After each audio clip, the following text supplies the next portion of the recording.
Story of the Veldt tells a very important message, which is that we are using technology for non-purposeful uses, and we should change that. The main character or protagonist in the story is the Hadley family, and the antagonist is the nursery. The nursery turns into a Veldt, and the kids enjoy it, and they enjoy it too much.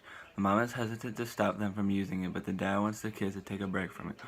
They have a psychologist come to the house and tell the kids to take a break. Mr. and Mrs. Hadley go into the room, and the kids betray them by locking the door and having the lions kill the parents. The nursery is like the parents to the kids, so once the parents try to take it away from them, the kids get angry. One dystopian element in the Veldt is technological control because the nursery is controlling how the kids act towards their parents.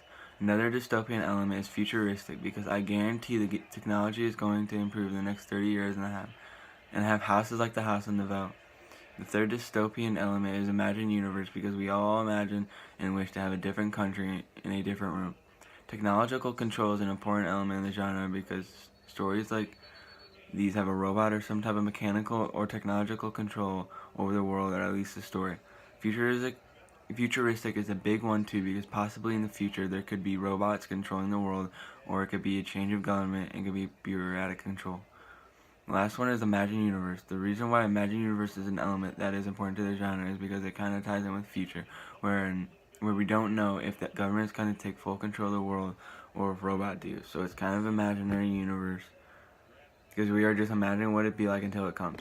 Now the hidden odorphonics were beginning to blow a wind of odor at the two people in the middle of the baked wet Veltland.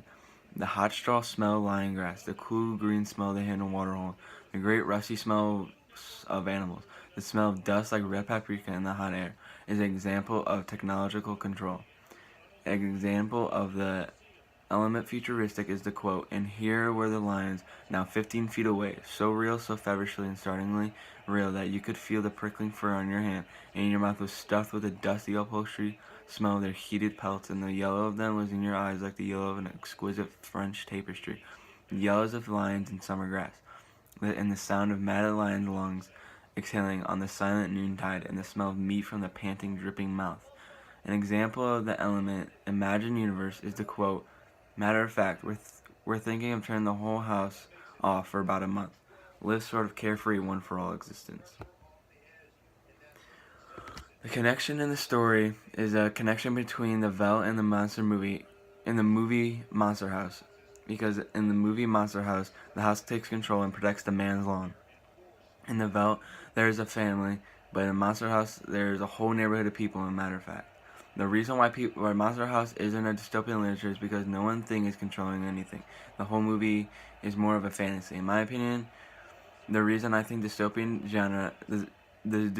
genre is popular amongst teens because we kind of live in somewhat of utopia, and it's interesting to me at least to see what the world would be like if we did live in a dystopia.